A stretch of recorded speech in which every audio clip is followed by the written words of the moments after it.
네, 오늘은 우리 주기도문 9번째 우리 시험에 대한 우리 예수님 시험을 위해서 기도해라 라고 말씀하셨는데, 이 말씀을 붙잡고 우리가 어떻게 기도해야 되는지, 그리고 어떻게 시험을 견디는 것을 넘어서 승리해서 정말로 이렇게 점점 더 풍성하고 성숙하고 거룩한 삶으로 열매 맺을 수 있을지 우리 주의 음성을 좀 듣기를 소망합니다.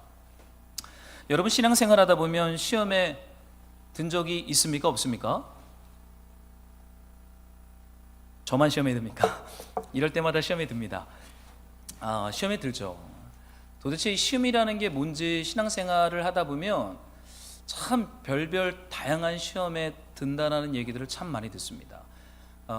제가 본목사 때 한 우리 교구 식구 집사님이 저만 만나면 저만 붙잡고 교회가 힘들다는 얘기를 저한테 계속 하시는 거예요. 교회를 다니시면서 교회가 힘들다 얘기를 저한테 1년, 2년 계속 하십니다. 교구 식구였어요.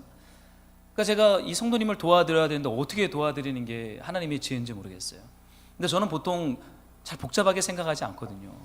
그래서 성도님한테 제가 그럼 좀 좋은 교회를 찾아보시는 게 좀 어떻겠습니까? 몇 년간 저한테 계속 교회 요구를 하시고 이제 그러시길래 그럼 좋은 교회를 좀 찾아보시면 어떻겠어요? 제가 권면을 드렸어요. 그러니까 요 집사님이 좋은 교회가 있습니까? 좀 목사님 추천해 주십시오 그러는 거예요. 저는 그 말을 고지고대로 믿었습니다. 그래서 수지 지역의 좋은 교회들을 제 나름대로 찾아서 몇 개를 이 여집사님한테 추천을 했어요. 목사님, 집사님, 여기가 좋은 교회입니다. 그 다음 주에 목회 비서실에서 저를 불렀습니다. 담임 목사님을 최측근에서 모시는 목회 비서실에서 저를, 최기 교구 목사님 잠깐 올라오세요. 제가 올라갔어요. 이제 목회 팀장이 여자 목사님이었는데 그 사건을 얘기하는 거예요. 혹시 최 목사님이 교회 성도님에게 다른 교회를 가라고 했습니까? 그런 거예요. 아니 이게 무슨 얘기입니까? 저는 교회를 고통스러워하길래 좋은 교회를 추천해달라길래 저는 추천해 줬을 뿐인데 이게 어떻게 된 거예요? 제가 어떻게 됐냐면 교회에서 성도를 다른 교회로 보내는 목사가 돼버린 거예요. 그래서 담임 목사님과 목회 비서실에 찍혀서 아주 홍군형이 나고, 제 마음을 알죠.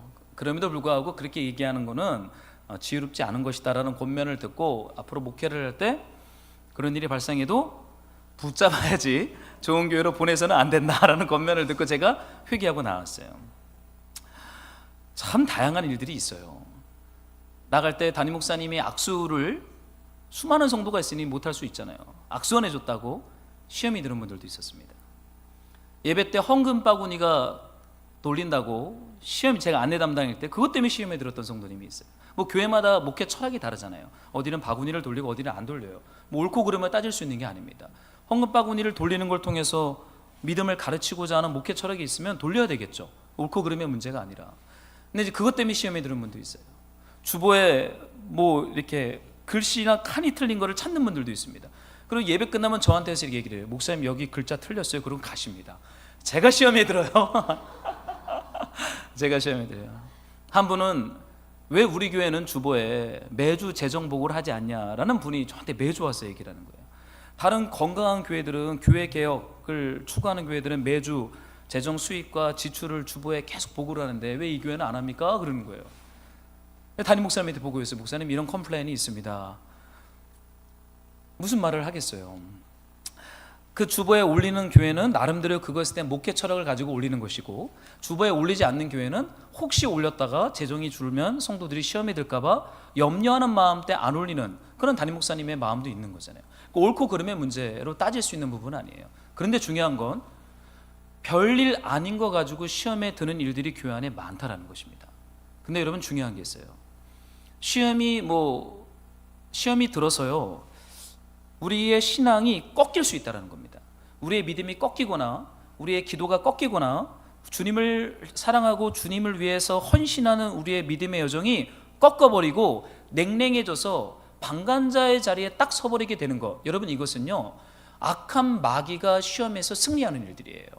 여러분, 시험이 일어나는 데는 다양한 요인들이 작용합니다. 단순히 사탄이 주는 것도 아니고 어떤 상황과 환경이 주는 것도 아니고 나의 어떠함도 모든 것이 섞여 있는 복합적인 요소이기 때문에 시험이 들었을 때는요, 그 시험 때문에 내가 냉랭해지거나 뒤로 물러서거나 주님을 향한 사랑과 믿음이 위축되지 않도록 분명한 본질의 목표는 무엇입니까? 시험을 이겨서 더 믿음과 성숙과 주님을 사랑하는 마음으로 살아가는 것, 이것이 저는 우리 교회를 향한 하나님의 뜻인 줄로 믿습니다. 여러분 시험 들지 마세요. 시험 들지 마십시오. 왜냐하면 하나님은 완전한 분이세요. 우리를 향한 하나님의 계획은 실수하지 않으세요. 우리 눈으로 볼 때, 우리 기준으로 볼 때는 별로 안 좋아 보이죠. 그런데 하나님의 뜻은 완전하시고 신실하시고 변함없습니다. 우리가 볼 때 부족한 것이지 하나님의 뜻과 계획은 여전히 신실하게 우리를 붙잡고 인도해 가고 있는 줄로 믿습니다. 불평하거나 실망하거나 낙심하지 마시고 신실하신 하나님께서 반드시 하나님의 뜻을 우리 그리스도 예수 안에서 내 안에 이루어 주실 것을 믿음으로 감사와 기쁨으로 걸어가는 그러한 신앙의 여정, 믿음의 여정이 되기를 예수님의 이름으로 축복합니다. 여러분 절대 불평하면 안 돼요. 절대 낙심해서도 안 돼요. 기쁨과 소망으로 이 길을 걸어가야 합니다. 왜냐하면 우리를 향한 하나님의 뜻은 완전하기 때문이에요. 오늘은 예수님께서 이렇게 말씀하셨어요. 우리를 시험에 들게 하지 마시옵고 라고 기도하래요. 여러분 이거 기도해야 됩니다. 우리가 기도하지 않으면 시험이 은밀하게 우리에게 다가왔을 때 그걸 분별하지 못하고 걸려 넘어집니다. 그러면요 우리를 향한 하나님의 뜻을 최대한 좌초시키고 좌절시키고자 하는 어떤 어둠의 정사와 권세의 어떤 계획이 있거든요. 거기에 말리는 거예요. 여러분 말리면 안 됩니다. 우리는 깨어서 정신을 번쩍 차리고 분별하면서 우리가 걸어갈 믿음의 길을 걸어가야 돼요. 저는 그것의 가장 중요한 키는 감사라고 봐요. 여러분 감사하는 거예요. 사도 바울이 항상 기뻐하라, 그 다음 뭐죠? 쉬지 말고 기도하라, 마지막이 무엇입니까? 범사에 감사하라예요. 여러분 우리가 기뻐하고 감사하는 건요 시험이 우리를 찾아왔을 때 이것에 대한 우리의 적극적인 믿음의 반응입니다. 왜냐하면 하나님은 실수하지 않으시기 때문에. 이것에 대한 고백이죠. 여러분 예수님을 히브리서 기자가 이렇게 표현을 했어요. 한번 여러분들이 이 말씀을 좀 읽어주시면 좋겠어요. 시작.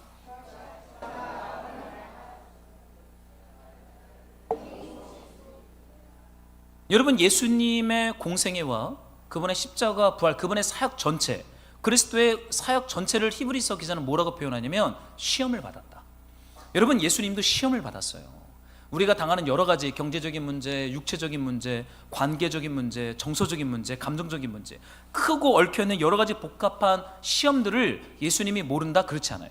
예수님이 그 시험을 다 받았습니다. 히브리서에 의하면 그분은 시험을 다 당하였을 때 죄는 없으시다. 그래서 우리를 긍휼히 여기고 도와줄 수 있다라고 히브리서는 말합니다. 예수님이 시험을 다 받았고 고난을 당하셨으므로 시험 맞는 자들을 능히 도우실 수 있다. 여러분 예수님이 왜 시험을 당하십니까? 능력이 없어서요? 여러분 능력이 없기 때문에 시험을 당한다고 생각하십니까? 능력이 많으면 시험을 안 당할 것 같으세요? 뭐 젊음도 있고 힘도 있고 돈도 있고 지혜도 있고 뭐 모든 걸 다 가지고 있으면 우리가 시험을 안 당할 거라고 여러분 생각하십니까?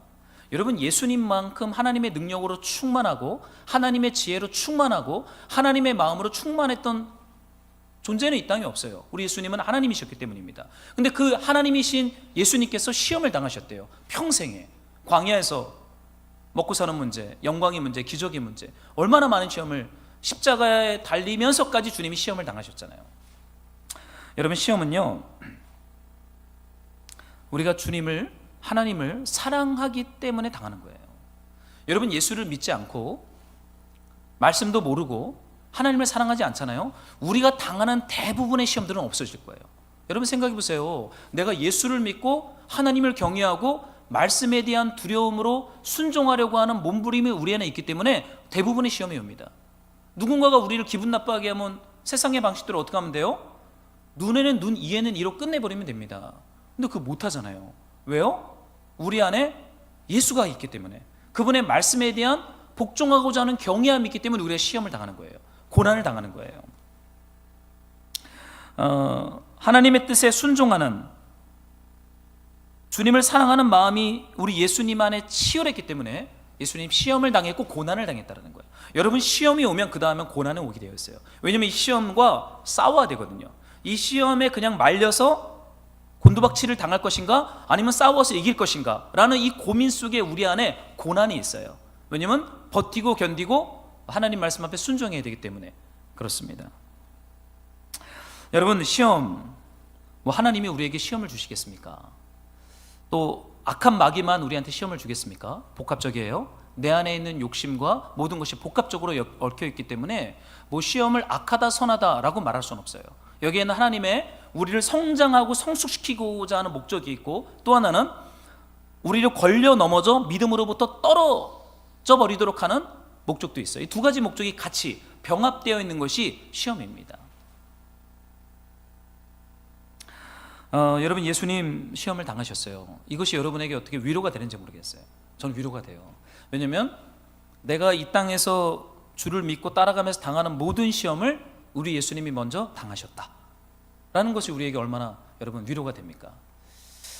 베드로전서에 이런 말씀이 있어요. 교회에게 주신 편지인데 여러분들이 한번 12절을 한번 좀 읽어주시면 좋겠습니다. 함께 시작.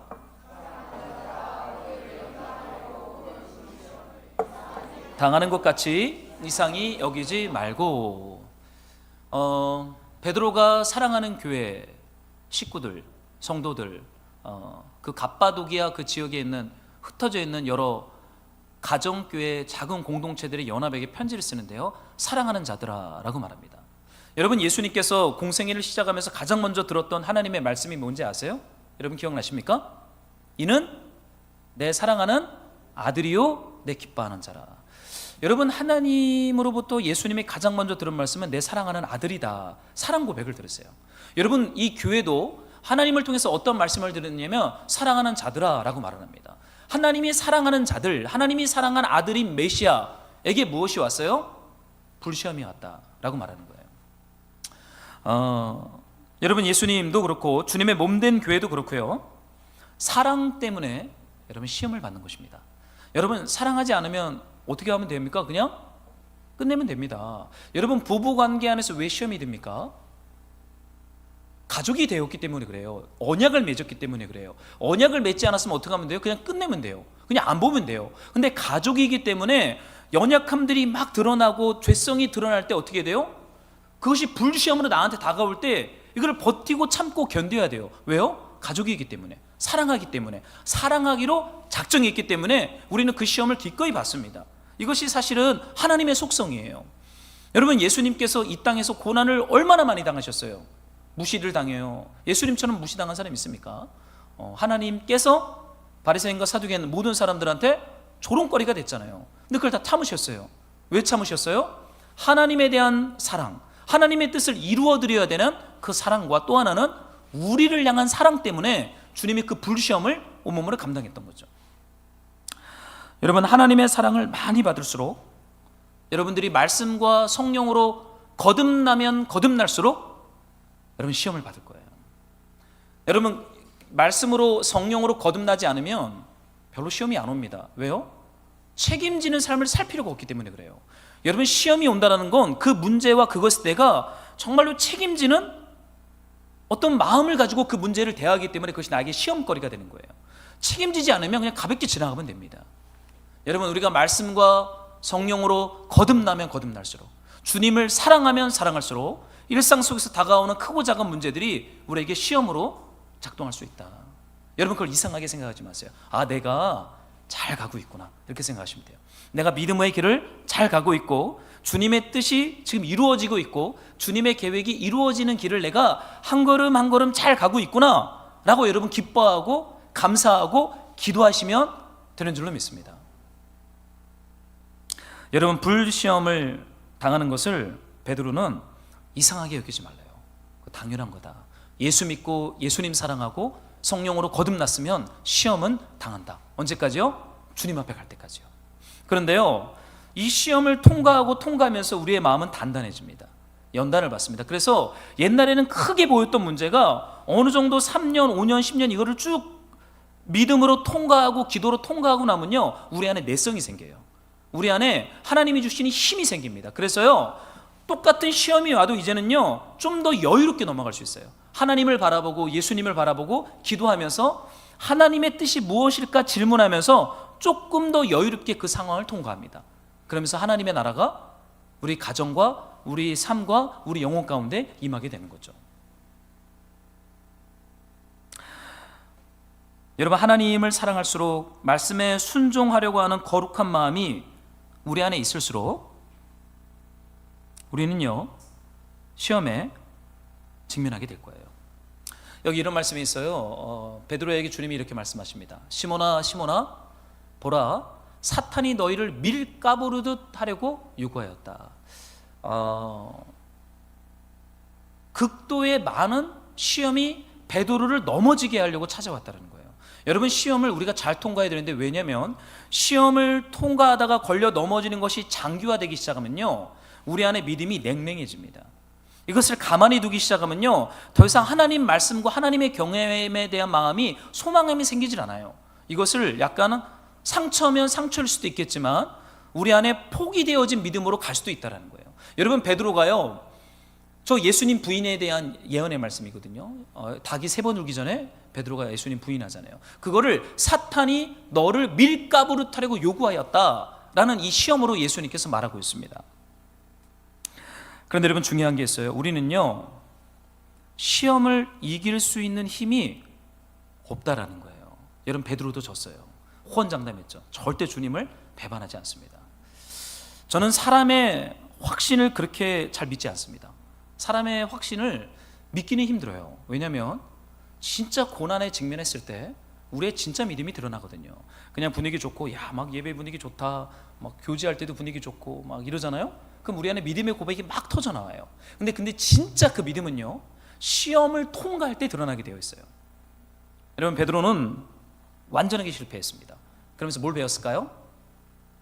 나로부터 시험을 이기는 힘과 능력은 없다라는 거예요. 저는 요즘에 교회 개척의 여정을 통과하면서요 주님 앞에 처절하게 고백하는 건, 주님, 제 힘과 제 경험과 능력과 제 은사로는 안 되겠습니다 라는 고백이 터져 나와요. 정말 주님의 은혜와 긍휼이 필요하다. 사람을 사랑하는 것도, 말씀을 준비하는 것도, 예배를 준비하는 것도, 뭐 교회 예배당을 정리하는 것도요 제 힘으로 안 되더라고요. 저는 제가 잘할 줄 알았어요. 제가 정말 섬김의 은사가 있어서 잘 정리하고 잘 섬길 줄 알았어요. 근데 하다 보면요 진짜요 머리까지 막 이렇게 쌍시옷들이 막 오고 가요. 야, 이거 내가 진짜 언제까지 해야 되냐, 내가 지금 나이 40인데 이게 40이면 해야죠. 60까지 해야 됩니다. 이거 뭔 거죠. 그런 막 불평과 불만과 그런 불편한 마음이 제 안에 막 올라와요. 그러면 제가 깨닫는 것은요, 내가 안 되는구나. 주님의 은혜와 긍휼이 없이는 안 되는 존재다라는 걸 처절하게 주님 앞에 고백하게 돼요. 어제도 다 세팅하고 집에 가는데 그 고백을 하게 되더라고요. 집에 가서 뭐 하겠습니까? 그냥 맛있는 거 막 먹었어요. 스트레스 받아서 막 먹고, 그러고 이제 잠을 잤는데, 근데 여러분, 여기 뒤에 주님이 이런 말씀을 합니다. 여러분들이 좀 읽어주시면 좋겠어요? 함께 시작.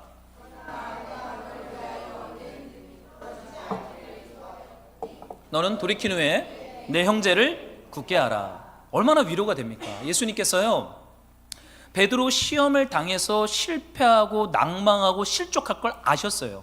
그럼에도 제자로 부른 거예요.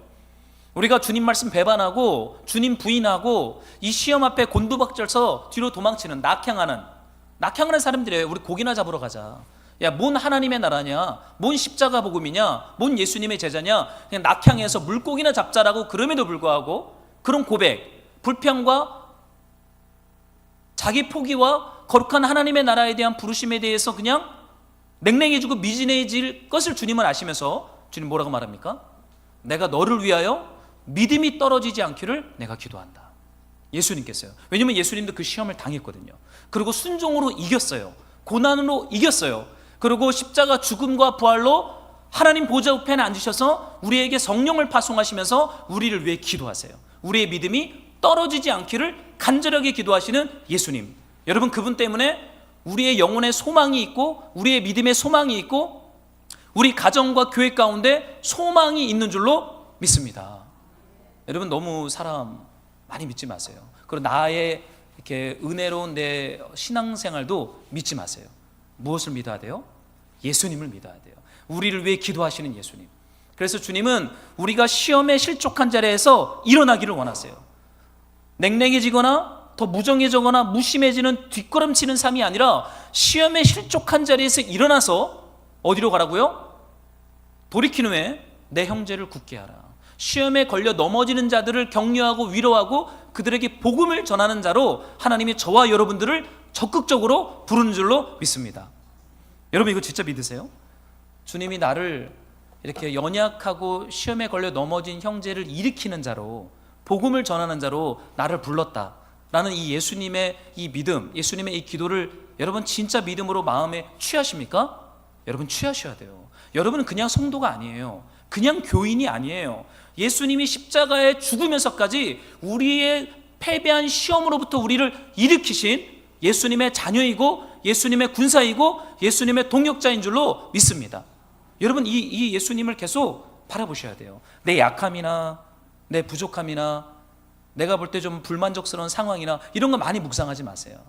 그 묵상이 끝도 없습니다. 예수님을 묵상하는 거예요. 그래야 우리 안에 이렇게 소망이 이렇게 올라옵니다. 그래야 살만 나는 하나님의 나라, 믿음과 소망과 사랑으로 점점 더 우리의 마음이 다시 이렇게 물들어가는, 그 무지개 언약으로 물들어가는 은혜와 은총이 우리 심령 가운데 저는 부어질 줄로 믿습니다. 여러분 사탄이 사용하는 전략은요, 우리가 시험에 걸려 딱 넘어졌을 때 너는 그 정도밖에 안 되라는 전략입니다. 너는 그냥 거기 있어. 너가 무슨 예수님의 제자야. 뭐 하나님이 너 같은 사람을 쓰겠니? 거짓말이에요. 사탄은 주로 우리의 실패와 약함을 극대화시킵니다. 여러분 우리의 약함과 우리의 어떠함이 극대화되는 부분이 있으세요? 그럼 여러분 꼭 기억하세요. 그 부분을 통해서 하나님이 일하신다는 거예요. 여러분 우리네 삶에 약함이 있어요. 여러분 어떤 약함이 있습니까? 저는 어떤 약함이 있겠어요? 저는 약간 관계에 대한 약함도 있어요. 그래 관계를 잘하는 사람은 아닙니다. 제 목사니까 노력을 하는 것이지 그래 관계를 잘하지 못해요. 저는 혼자 책 보고 혼자 운동하고 이런 거를 때로는 많이 좋아해요. 그러나 목회를 해야 되기 때문에 내 몸을 쳐서 관계 속으로 들어가고 그러는 거예요. 근데 때로는 가끔 제가 홀로 이렇게 책을 읽고 혼자 있을 때 제 안에 들어오는 어떤 거짓 메시지 중에 하나는 야 너가 그렇게 관계를 못하는데 무슨 주님의 교회를 세우겠니? 라는 거짓말들이 저한테 들어올 때가 있어요. 너 아무리 고군분투해도 너 사랑 잘 못할 거야. 이런 메시지가 들어올 때 있어요. 그러나 우리가 진리 가운데 진리의 다름줄로 이걸 딱 대었을 때 뭘 의미하는 것입니까? 우리의 약함과 우리의 부정성은요, 예수님이 우리를 사용할 만한 가능성이 높은 부분으로 주님이 저와 여러분들을 저는 사용할 줄로 믿습니다. 주님 알면서 부른 거예요. 여러분과 저를 알면서 부르셨다. 그러니까 안심하세요.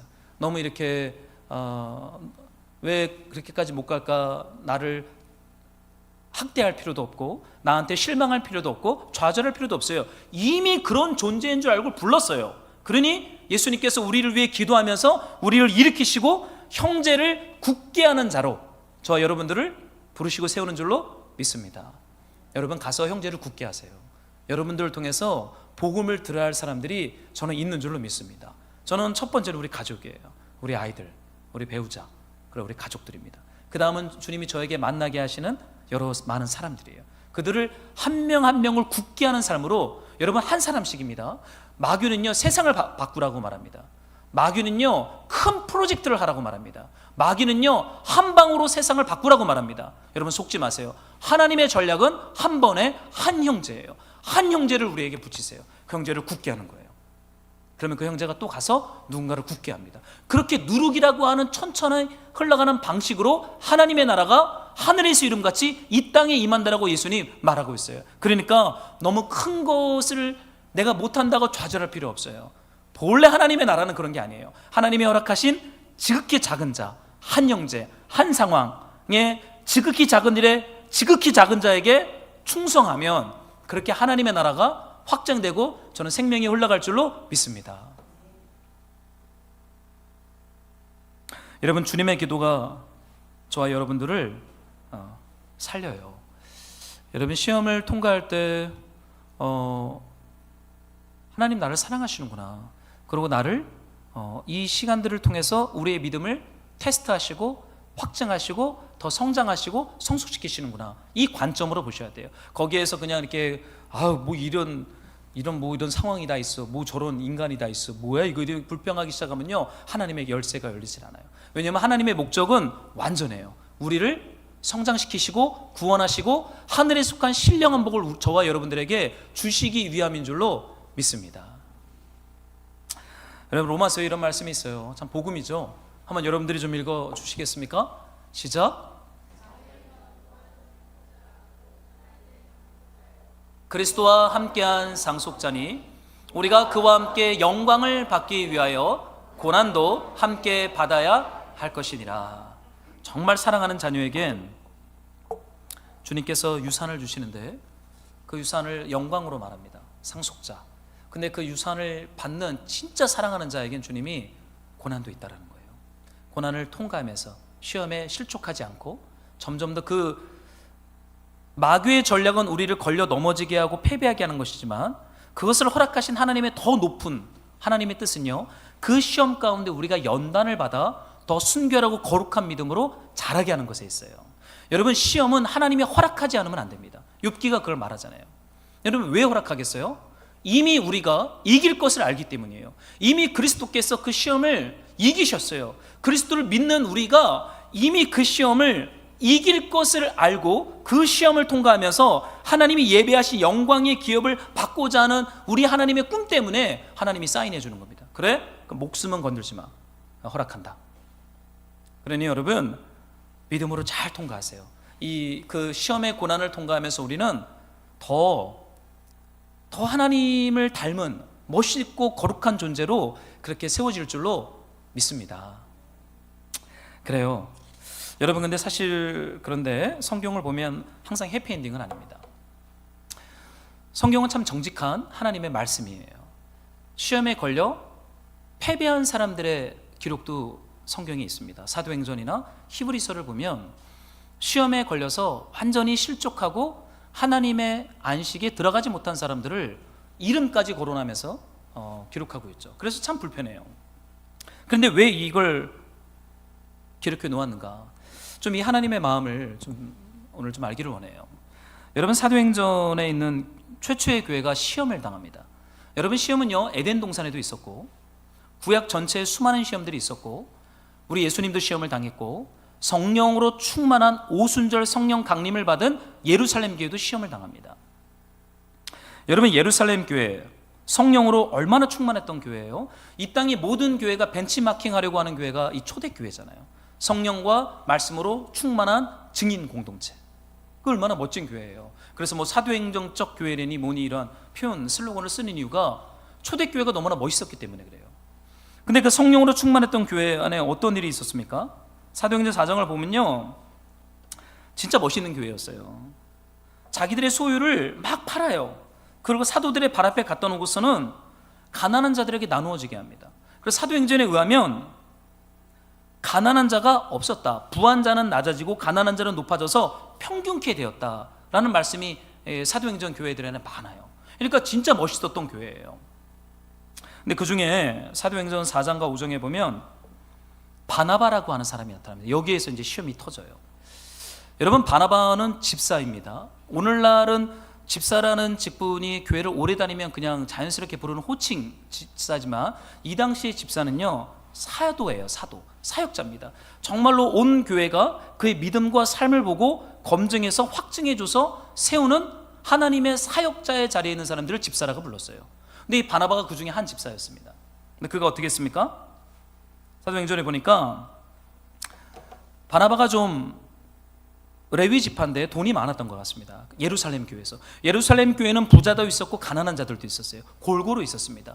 고아도 있었고 과부도 있었고 로마 공무원도 있었고 사업가도 있었고 가난한 흑인 노예들과 고아들과 과부들도 있었던 공동체가 예루살렘 교회예요. 그러니까 뭐 부자는 악하다느니 뭐 이런 말 할 필요도 없어요. 가난한, 왜냐면 하나님의 교회는 하나님이 골고루 하나님의 사람들을 놓으세요. 그러나 목적은 무엇입니까? 평균케 하는 것입니다. 그러니까 바나바가 성령으로 충만해서 땅을 팝니다.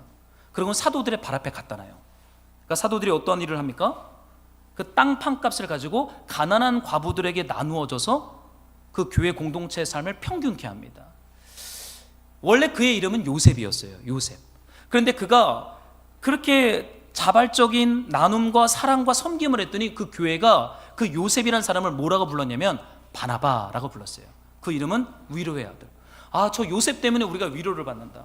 하나님이 저 요셉을 통해서 우리 교회를 위로하고 가난한 자들을 위로하고 우리를 위로한다. 그래서 바나바, 위로의 아들이라고 이름을 칭해 준 거예요. 나중에 사람들이 사도 바울 다 못됐다, 데리고 쓰면 안 된다라고 정죄하고 판단할 때 사도 바울을 예루살렘 교회로 불러서 소개했던 사람이 누구예요? 바나바예요. 진짜 어른이에요. 진짜 주님의 제자예요. 정말 주님을 사랑했던 사람이에요. 그런데 바나바가 이름이 바나바로 바뀌는 사건이 예루살렘 교회에 일어나니까 그 교회에 두 사람의 이름이 또 나옵니다. 여러분 기억나십니까? 사도행전 5장 아나니아와 삽비라 부부가 나와요. 그들도 부자였어요. 바나바급 정도 되는 부자였던 것 같습니다. 그들도 땅을 팔아요. 그리고 사도들 발 앞에 갖다 놓습니다. 근데 그 뒤에 보면 일부는 감추어뒀다 그래요. 그러니까 사도들이 이제 바나바가 했던 것처럼 가난한 자들에게 나누어주고 아나니아 삽비라도 그 교회 공동체에서 존중과 존경과 인정을 받는 포지션에 오를 것을 기대했는데 주님께서 그 아나니아와 삽비라에게 이런 말을 합니다. 한번 여러분들이 제가 3번역으로 적어놨는데 이 말씀을 좀 읽어주세요. 함께 시작.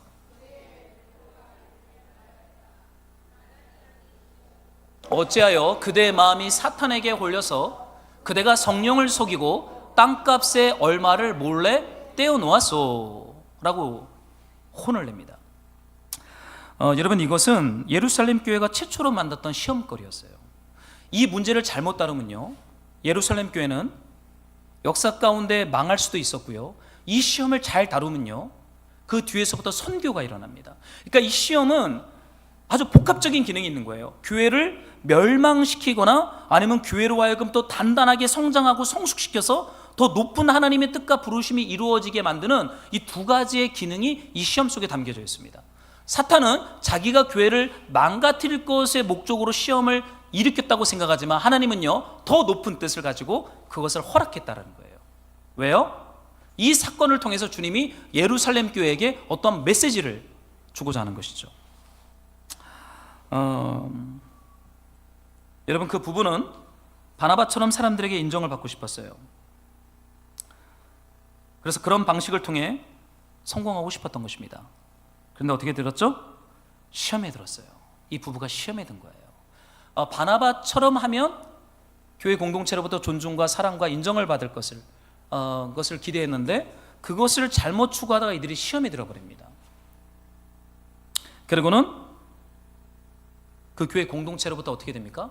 이 말이 떨어지자마자 아나니아는 땅바닥에 떨어져서 그 영혼이 떠나갑니다. 사도행전 5장 9절에 보면 그의 아내 삽비라가 들어오다가 베드로가 또 질문해요. 너 그 소식 들었냐? 못 들었습니다. 그러면 똑같은 아나니아와 같은 반응을 해요. 그러니까 삽비라도 아내도 땅바닥에 곤두박혀서 죽임을 당하고 교회 바깥으로 청년들이 시체를 데리고 나갔죠. 여러분 시험이 우리에게 찾아올 때 때로는 사탄이 주는 것 같고 상황과 환경이 주는 것 같지만 이 본문의 말씀을 깊이 묵상하다 보면요 아나니아 삽비라의 욕망과 욕심이 시험을 자초한 거예요. 그러니까 하나님이 준 것도 아니고 사탄이 준 것도 아니고 아나니아와 삽비라 안에 있는 욕망. 야고보서는 이렇게 말하고 있어요. 제가 좀 읽어드릴게요. 사람이 시험을 당하는 것은 각각 자기의 욕심에 이끌려서 꿰매 빠지기 때문입니다. 욕심이 잉태하면 죄를 낳고 죄가 자라면 죽음을 낳습니다. 저는 이 사도행전 이 사건을 정말 생물학적으로 사람이 죽은 것을 기록해 놓은 것일까? 아니면 죄가 자라서 하나님과의 극심한 관계의 단절을 죽음으로 사도행전이 비유적으로 표현한 것인가? 잘은 모르겠어요. 이 역사 속에 제가 없었기 때문에. 그러나 야고보서에 의하면 여러분 사람의 욕심이 잉태하고 그게 자라도록 계속 두면요 그게 죄가 됩니다. 근데 죄는 자라요. 죄가 계속 자라는 것을 막지 않고 가만히 두면 그것은 사망을 납니다. 더 이상 하나님과의 관계 맺는 것에 대해서 관심을 갖지 않는 것, 관계가 끊어진 것을 성경은 죽음이라고 말하고 있어요.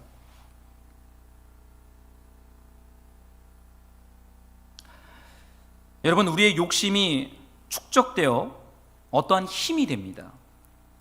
여러분 매일 말씀과 성령 안에서 우리 마음 깊은 곳에 은밀하게 숨어있는 이 아나니아와 삽비라 그 강한 자아와 고집, 은밀한 불신앙이 날마다 십자가에 못 박히는 삶을 살지 않으면 시험이 우리를 찾아왔을 때 우리는 그 시험을 이길 수 없다는 거예요.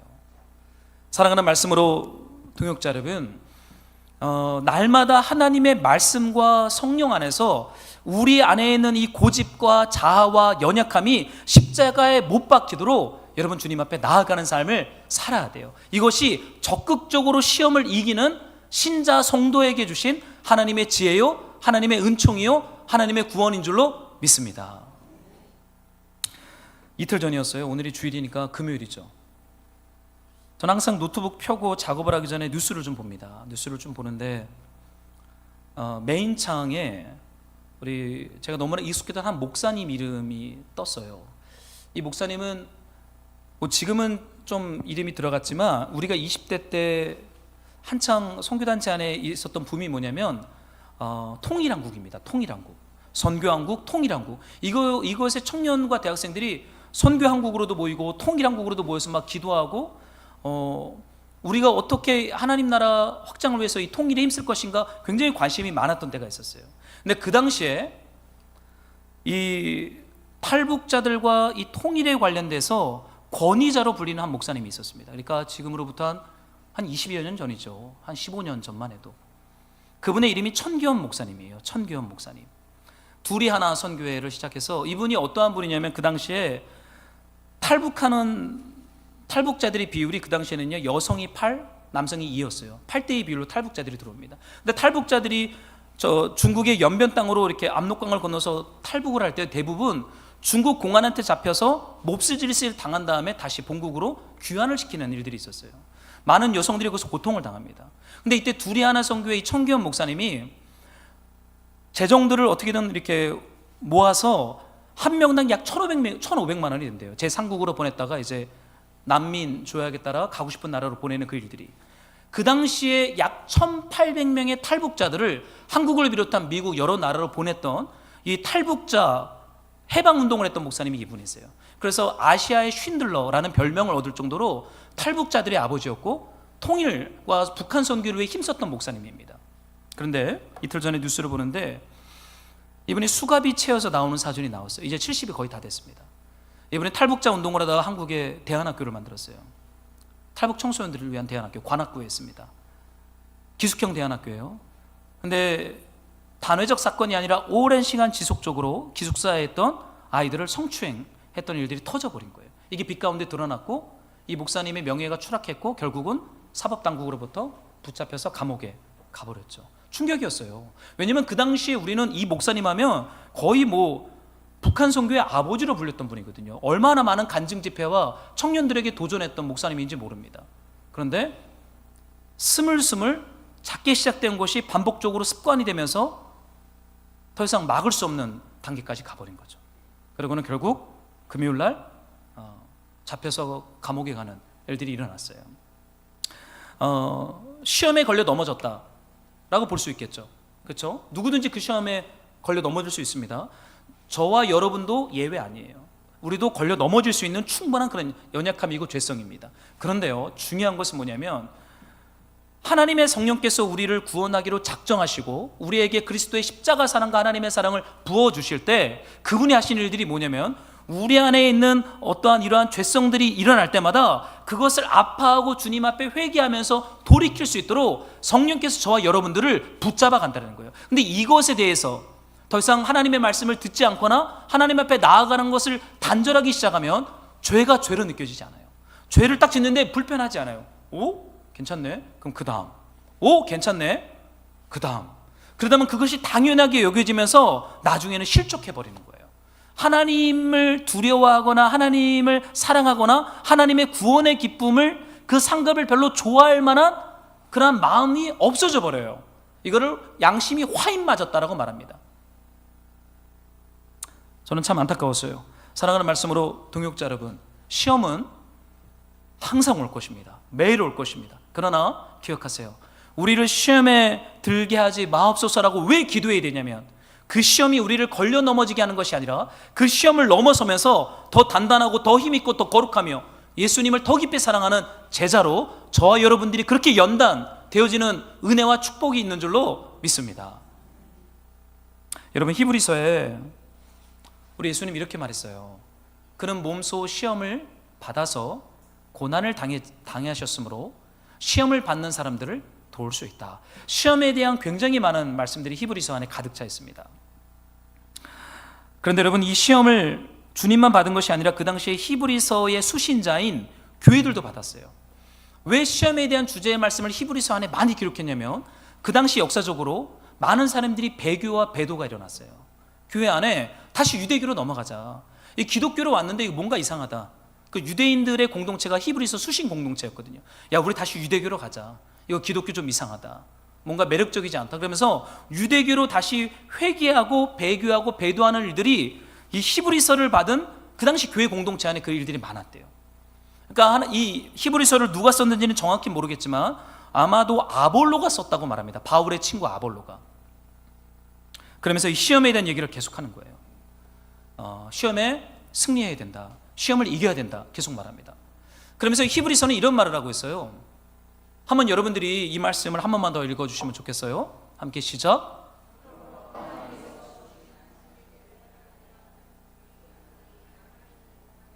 여러분 가운데서 거기에 미치지 못하는 사람이 아무도 없도록 두려운 마음으로 조심하십시오. 시험에 대한 얘기를 쭉 하면서 아볼로이든 바울이든 저자가 누군지 정확히 모르겠지만 히브리서는 아직 우리가 들어갈 안식이 남아있다라고 말해요. 아직 끝난 거 아니다. 우리가 하나님의 안식이 들어가는 약속이 남아있는데 여러분 가운데 거기에 미치지 못하는 사람이 있을지 모르니까 두려운 마음으로 믿음의 길을 걸어가십시오 라고 말하는 거예요. 여러분, 이 말씀이 여러분들 안에 어떻게 다가옵니까? 여러분, 우리가요 주님을 사랑하는 마음과 경외하는 마음으로 이 믿음의 길을 걸어가야 합니다. 그래야 시험에 이길 수가 있어요. 마치 하나님의 안식을 따놓은 단상처럼 대하기 시작하면 죄와 싸우거나 하나님의 뜻이 아닌 것과 싸워야 할 동력이 우리 안에 없어져요. 그러니까 히브리서 기자는 아직 끝난 거 아니다. 끝난 싸움 아니니까 정신을 바짝 차리고 하나님의 안식에 들어갈 때까지 두려운 마음으로 깨어있으라 라고 교회를 권면하고 흔들어 깨우고 있어요. 여러분, 그러면서 히브리서 안에요 참 아름다운 말씀이 이렇게 나와요. 제가 좀 들어갈게요. 그러므로 우리는 이 안식에 들어가기를 힘씁시다. 아무도 그와 같은 불순종의 본을 따르다가 떨어져 나가는 일이 없도록 해야 하겠습니다. 떨어져 나갈 수 있다는 거예요. 그런데요, 어떻게 이 시험을 이길 수 있는지 그 뒤에 이런 말씀이 있어요. 한번 여러분들이 12절을 좀 읽어주세요. 시작.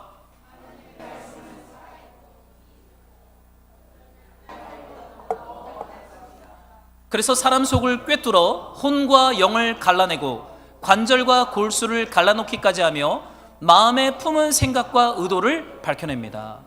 여러분, 하나님의 안식에 들어가기까지 우리의 속사람이 시험에 걸려 넘어지지 않고 끝까지 두려운 마음으로 안식까지 가기 위해서 필요한 것을 히브리서 기자는요 하나님의 말씀입니다. 그런데 이 하나님의 말씀을 굉장히 전투적 용어로 설명해요. 시편은 아름다운 시로 표현하는데 히브리서 기자는 노래할 때가 아닌 거예요. 지금 긴박한 거예요. 살아있고 힘이 있는 로마의 군인들이 가지고 있는 양날 칼보다 더 날카로운 것이 하나님의 말씀입니다. 그 말씀이 우리 안에 들어오면 우리의 관절을 쪼개고 혼과 용을 갈라내고 몸을 해체해서 우리 마음에 품은 숨은 생각과 동기를 빛 가운데 폭로할 것이다. 지금 내가 이런 생각과 이런 동기와 이런 마음 가운데 있구나. MRI를 찍듯이 말씀이 딱 보여준다는 거예요. 그러면 어떠한 일이 일어나겠습니까?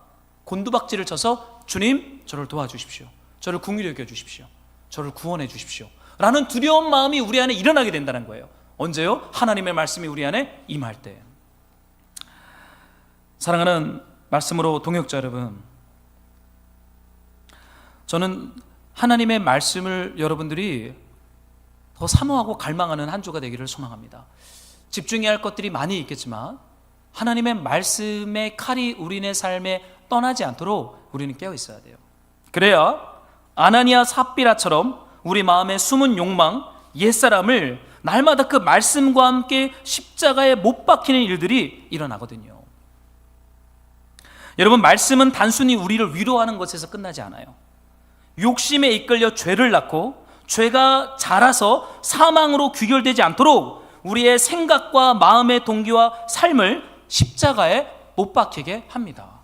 얼마나 아름다운 사건이에요. 여러분, 예수님의 십자가 사건을 죄의 값을 다 치룬 송양으로만 봐서는 안 돼요. 우리의 죄의 값을 다 치르셨지만 동시에 우리 안에 아직 남아있는 죄의 권능, 죄의 힘들을 무력화시킵니다. 어떻게요? 그 말씀이 우리 안에 들어오고 성령의 통치를 받게 하면서, 여러분 이것을 바울은 구원이라고 말하고 있는 거예요.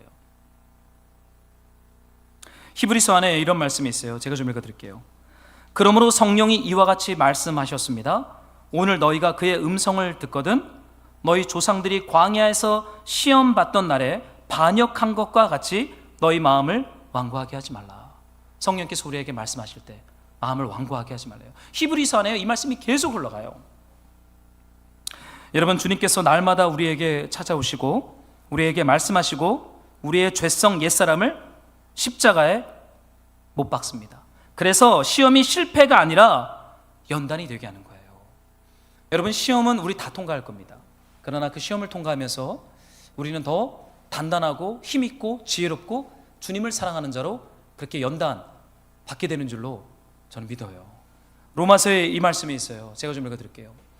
우리의 옛사람이 그리스도와 함께 십자가에 달려 죽은 것은 죄의 몸을 멸하여서 우리가 다시는 죄의 노예가 되지 않게 하려는 것임을 우리는 압니다. 여러분, 그리스도의 십자가의 날마다 우리의 마음과 생각과 삶이 못 박히도록 우리를 내어드리는 것, 여러분 이것이 시험을 통과해서 연단과 성숙과 거룩함과 하나님의 안식에 이르는 길이라고 바울은 성경은 말하고 있어요.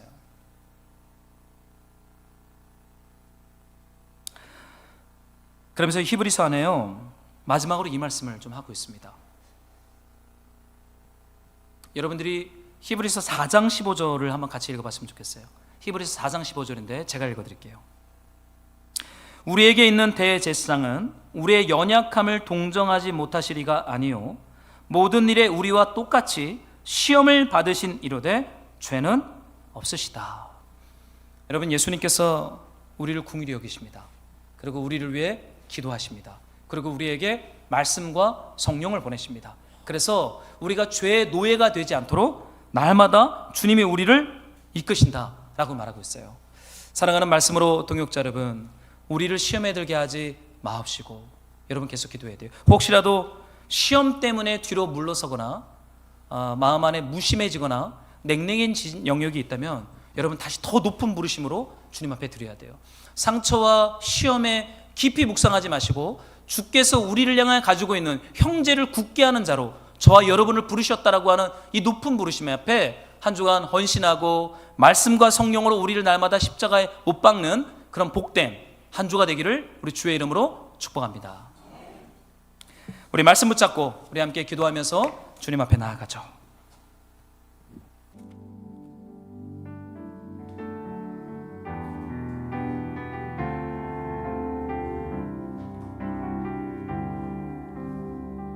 허무한 시절 지날 때, 허무한 시절 지날 때, 깊은 한숨 내쉴 때 그런 폭력 보시며 탄식하는 고와 같이 너희를 버려두지 않으리.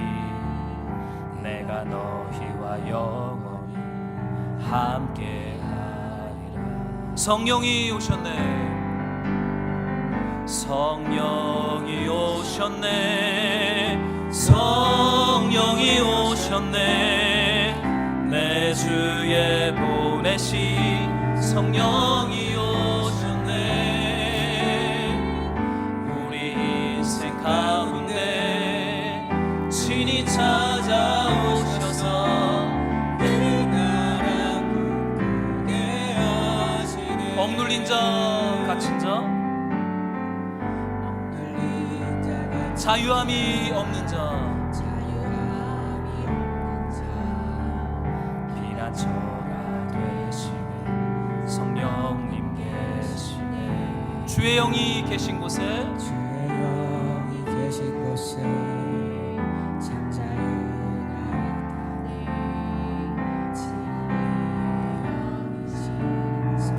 우리 성령 하나님을 충만함을 구하면서 성령이 오셨네.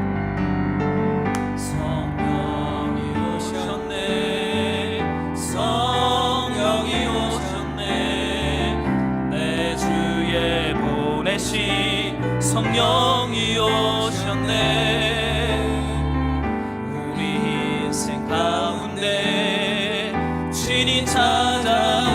오셔서 그 나라 꿈꾸게 하시네. 우리 성령 충만을 구하면서 성령이 오셨네. 성령이 오셨네. 성령이 오셨네. 내 주에 보내신 성령이 오셨네. 우리 인생 가운데 친히 찾아오셔서 그 나라 꿈꾸게 하시네. 우리가 함께 기도하기를 원합니다. 우리 예수님이 가르쳐 주신 이 말씀을 따라 주님, 우리로 하여금 시험에 들게 하지 마옵소서.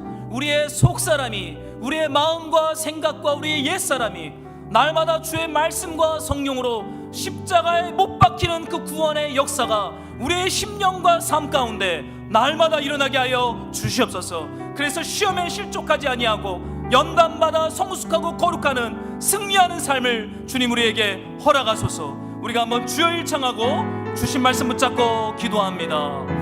주여, 아버지, 성령으로 우리에게 임재하여 주시옵소서. 주님, 우리의 속사람을 날마다 하나님의 말씀과 성령의 빛으로 조명하여 주셔서 우리의 옛사람이, 우리의 옛자아가, 우리의 욕심과 욕망이 날마다 십자가에 못 박히는 그 성령의 역사가 일어날 수 있도록 성령 하나님 우리 가운데 임재하여 주시옵소서. 시험에 걸려 실족하지 아니하고 날마다 거룩함으로 승리하는 삶이 될 수 있도록, 날마다 주의 임재 안에 성숙하는 삶이 될 수 있도록 성령 하나님 우리에게 은혜를 베풀어 주시기를 소망합니다. 주님,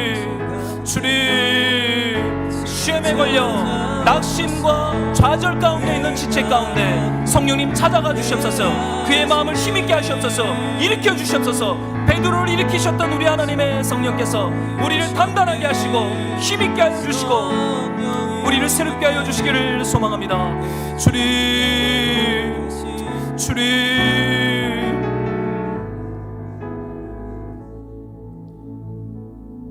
사랑하는 하나님, 우리로 하여금 시험에 들게 하지 마옵시고 우리의 욕심과 혹은 우리의 욕망과 우리의 고집과 우리의 옛사람으로 인하여 시험에 걸려 실족하지 아니하고 날마다 하나님의 말씀의 칼 앞에 숨은 생각과 동기가 드러나 십자가에 못 박힘으로 말미암아 날마다 성령 안에서 거듭나는 시험에 승리하는 삶으로 주님 우리를 연단하시고 새롭게 하여 주시옵소서. 우리에게 하나님 지혜를 주셔서 상황과 환경을 분별하게 하시고 감사와 기쁨과 기도로 주님 앞에 하나님의 나라를 확장하는 제자된 삶이 되게 하여 주시옵소서. 예수님의 이름으로 기도했습니다.